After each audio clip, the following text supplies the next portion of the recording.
ঋণে মানুহক খৰচীয় কৰে কাৰণ ঋণে মানুহক খৰচী কিয় কৰে? কাৰণ দুখৰ ধন খৰচ কৰোঁতে মনত যেনে চিন্তা নহয়, ঋণৰ ধন খৰচ কৰিলেও তেনে চিন্তা নহয়। অৰ্থাৎ বহুত টানত পৰা মানুহে ধন খৰচ কৰিলে বহুত বেছি চিন্তা কৰে, কিন্তু বেলেগৰ পৰা লোৱা পইচাৰ খৰচ কৰিলে ঋণ হিচাপে সেইটো খৰচ গাত নালাগে, যিহেতু নিজে উপাৰ্জন কৰা পইচা নহয়, বেলেগৰ পৰা ঋণ লোৱা পইচা। ধনৰ আৰ্জনত বহুত দুখ আৰু সেই দুখ আৰ্জোতাৰ মনত সদায় থাকে। খৰচ কৰিবলৈ সেই সময়তো সেই দুখ মনত পৰে। গতিকে দুখৰ ধন অবাবত একথা গলেও মনত চেং চেঙায়, কিন্তু ঋণ কৰি গোটোৱা ধন তেনে নহয়। সেইদৰে ধন গোটাওঁতে একো কষ্ট নাই, এনেকুৱা ধনৰ বাট পোৱা ধনৰ নিচিনা। এতেকে তাৰ দাপোন চকৰা অথলত গলেও মনত চেঙা নালাগে। অৰ্থাৎ এইটো কথা কোৱা হৈছে যে তোমালোকে নিজে আৰ্জা ধনটোৰ মূল্যটো বেছি, আৰু আনৰ পৰা ঋণ লোৱা ধনটো তোমালোকে যদি এটকাৰ সলনি 6 টকা যায়, তেতিয়া সেইটো গাত নালাগিব, যিহেতু তোমালোকে সেই কষ্টটো কৰি ধনটো পোৱা নাই। গতিকে এই স্বভাৱৰ মানুহ অচিৰেই ধোৱা স্বভাৱৰ হয়। ধাৰ কৰি ধন আনি হাতত লৈ খৰচ কৰা জহতহ, কিন্তু দোকানৰ উঠনা খোৱা বৰ ধ্বংসীয়া কথা। অৰ্থাৎ ইয়াতে কি কোৱা হৈছে, তোমালোকে যদি পইণ্টটো ভালকে নটিচ কৰা, তোমালোকে দেখা পাবা যে আনৰ ধন ধান কৰি জহতহ মানে য'ত ত'ত পইচা খৰচ কৰা, দোকানৰ খোৱা, এইবিলাক হৈছে ধ্বংসীয়া কথা। অৰ্থাৎ ধ্বংস কৰি দিব এইবিলাকে। সি নামত যেনে উঠনা, কামতো তেনে উঠনা। অৰ্থাৎ সি কেৱল উঠিহে যায় নামিব নাজানে। অৰ্থাৎ ঋণ সদায় উঠি যায়, কোনোদিনে নকমে, যদি ধোঁৱাখুলীয়া স্বভাৱৰ হয়। এনেকুৱা ব্যৱস্থাই গৃহস্থালী খাস্তাং কৰে মানে হৈছে শেষ কৰে, ধ্বংস কৰে। হাতত লৈ ধন ভাঙিলে ভগনৰ পৰিমাণ চকুৰে দেখা যায়, আৰু সৰহ ভগন হলে মন বেয়া লাগে। কিন্তু উঠনাৰ ভগন চকুৰে নেদেখি, কিন্তু কেৱল দোকানীৰ কাকতহে থাকে। অৰ্থাৎ বাকীবিলাক সদায় দোকানীবিলাকৰ কাগজত থাকে, সেইটো কথা এইটো বুজিছে। তো সেই দেখি উঠনাত বহুত গলেও মন নেচেঙায়।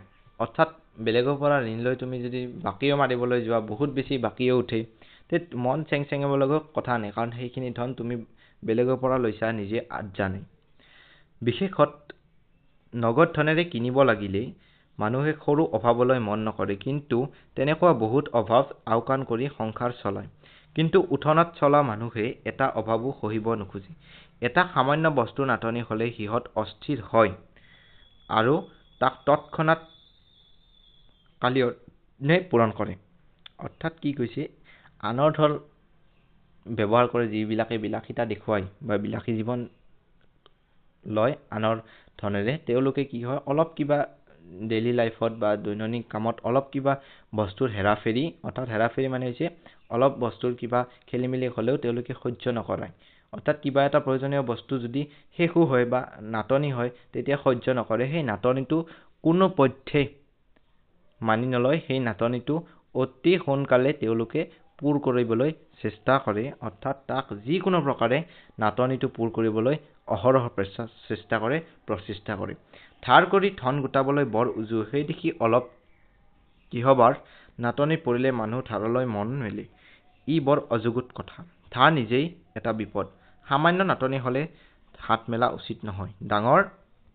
ইয়াতে কি কৈছে, ডাঙৰ আপদত পৰিলে কেতিয়াবা ধাৰ কৰিবলগীয়া সকাম হয়, কিন্তু তেতিয়াও গুজিবৰ উপায় কৰিহে ধাৰ কৰা উচিত। গুজিবৰ উপায় নথকাটো ধাৰ কৰিলে মানুহক চল কৰা হয়। অৰ্থাৎ তোমাৰ যদি ধাৰ পৰিশোধ কৰাৰ ব্যৱস্থাই নাথাকে, তে বেলেগৰ পৰা ধাৰ লৈ নিশ্চিতভাৱে তেওঁক চল কৰা বা প্ৰতাৰণা কৰাই হ'ব। এইখিনি হৈছে কথা। নেক্সট পাৰ্টত কোৱা হৈছে, আয় কমাৰ লগে লগে খৰচ কৰা কমাই আনিলে ধাৰ কৰিবলৈ সকাম নহয়। অৰ্থাৎ আয় কমাৰ লগে যদি তুমি পইচা যদি কমি অহা, তোমাৰ যদি হাতত ইনকাম কমি অহাৰ লগে লগে যদি তুমি খৰচো অলপ কমাই দিয়া, তেতিয়া আনৰ ওচৰত ধাৰ কৰিবলগীয়া কোনো কথা নাথাকে। এই কথা সকলোৱে স্বীকাৰ কৰে, আৰু ভৱিষ্যত গুণা মানুহে সেই নিয়মত চলে। কিন্তু কিছুমান মানুহে খৰচ কমাবলৈ দিভা নাপায়, ইহঁতে নকমাবলৈ খৰচ কমায়। নকমাবলগীয়া খৰচ কমায়। অৰ্থাৎ কিছুমান ধৰা চিকিৎসা ক্ষেত্ৰতে কিছুমান ধৰা কেতিয়াবা আমাৰ পইচা লাগি গ'লে তাত তুমি খৰচ কমাব নোৱাৰা, তাত তুমি খৰচটো কৰিব লাগিব, যিহেতু চিকিৎসাৰ লগত আমাৰ শৰীৰটো জড়িত আছে। গতিকে কমাবলগীয়া খৰচ নকমায়, কিন্তু ঘূৰা ফুৰাৰ নামত পইচাটো ঠিকে খৰচ কৰিব, কিন্তু ঔষধ এটা লাগিলে বা কিবা চিকিৎসা সেৱাৰ নামত পইচা খৰচ কৰিলে কৰিবলৈ খুব টান পায়। চেষ্টা কৰিও মুঠতে খৰচ কমাব নোৱাৰি। খৰচ কমাব লাগিলে এদিন ডাঙৰ খৰচত হাত নিদি প্ৰথম নিত কৰা সৰু খৰচত হাত দিয়া উচিত। অৰ্থাৎ তুমি যদি এটা ডাঙৰ সকাম পাতি এদিন খৰচ কৰা, তাত তোমাৰ বেছি পইচা নাযাব। যদি তুমি ডেইলি যদি সৰুকেন এটা যদি তুমি অবাবত খৰচ কৰা বা ডেইলি যদি অবাবত তুমি পইচাৰ হ'লে স্বভাৱৰ হোৱা, তেতিয়া তোমাৰ খুব কম সময়ৰ ভিতৰতে তুমি ধৰুৱা হৈ পৰিবা। এদিন ডাঙৰ খৰচ কৰিলে মানুহ দুখত নপৰে, কিন্তু সৰু খৰচত সৰহকৈ মানুহ কৰিলে অনুক্ৰমে দুখীয়া হৈ যায়। অনুক্ৰম মানে ক্ৰমেই গতি। অৰ্থাৎ এদিন অলপ হ'ল, দুদিন এনে হ'ল, তুমি চোৱা যে মাহৰ শেষত যদি তুমি 1000 rupees এটা খৰচ কৰা, কিন্তু ডেইলি যদি তুমি 100কে খৰচ কৰা, 100 into 30, তোমাৰ কি হৈ যাব ইয়াতে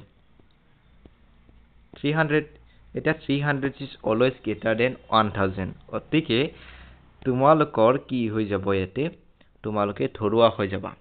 অৰ্থাৎ কি হয় 300 আমি ডেইলি 100কে খৰচ কৰিলোঁ 30 দিন, 3000 rupees আমাৰ খৰচ গ'ল। এইটো 300 কোৱা গ'ল নিশ্চয় মোৰ আগতে, 3000 rupees গ'ল, কিন্তু তুমি মাহৰ শেষত 1000 কৰিলা। এতিয়া 1000 is always less than 3000। গতিকে ইয়াতে তোমালোকে বুজি পাইছা যে কথাটো যে খুচুৰীয়া খৰচত চোৰাং গতি, ই বেগত চকুত নপৰে, কিন্তু বছৰেকত খুচুৰীয়া খৰচ গোট কৰিলে ই ডাঙৰ খৰচ হয়। এইটোৱে মই কৈছোঁ যে মই মাহ হিচাপত তোমালোকক দেখুৱাই দিছোঁ, কিন্তু ইয়াতে বছৰ হিচাপত কৈছে। বছৰ হিচাপত গঢ়িলে আৰু তুমি 12ৰে পূৰণ কৰি দিয়া, কিমান হয় তোমালোকে গণি চোৱা। বেজীৰ জলঙা মনে মনে, কুঠাৰৰ জলঙা নমনে।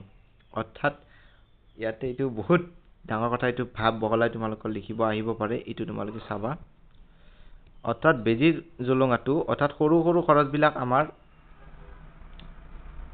মনত নপৰে, কিন্তু আমাৰ ডাঙৰ খৰচবিলাক আমাৰ বহুত খৰচ কৰা যেন লাগে, কিন্তু ডাঙৰ খৰচবিলাকৰ পৰা আমাৰ ইমানো বেছি ক্ষতি নহয়, যি আমাৰ সৰু খৰচবিলাকৰ পৰা হয়। এইখিনি আগতে পঢ়িলেও আমি, তাৰপিছত আমি নেক্সট পাৰ্টলৈ যাওঁ। এই বচনটো সকলো ঠাইতে চলি আছে। এটকাৰ পিছ এৰি একৰহালৈ হামৰাও কৰিলে মানুহে এটা পতন্তৰ দিয়ে। কিন্তু দৰাচলতে পক্ষত এদিনীয়া এটকা এৰি খুচুৰা খৰচত একৰাটো বহুত বৰকৈ চকু ৰখা হয়। অৰ্থাৎ চকু ৰখা উচিত, মানে খুচুৰা খৰচবিলাক আমি কমাই আনিব লাগে, যাৰ খুচুৰা খৰচবিলাকে আমাৰ বহুত বেছি ক্ষতি কৰে। খুচুৰীয়া খৰচ গুপ্ত শত্ৰুৰ নিচিনা, অৰ্থাৎ পানীৰ তলৰ কাঁইটৰ নিচিনা। ই গম নোপোৱাকৈ মানুহৰ অনিষ্ট কৰি। গম নোপোৱাকৈ তোমালোকৰ গৈ আছেনে ডেইলি 100 rupeesকে, মই উদাহৰণটো দিলোঁ তোমালোকক। খৰচ কমাব লাগিলে বাজৰ ফৰক একেবাৰে এৰি দিব লাগিব। অৰ্থাৎ বাজৰ ফৰক মানে ইয়াতে কি হৈছে, বাহিৰা বিলাসিতাটো অলপ কমাই দিব লাগিব। হাতী ঘোঁৰা বান্দি বেটিৰ দুৰৱস্থাত পৰা মানুহৰ পক্ষে নহয়।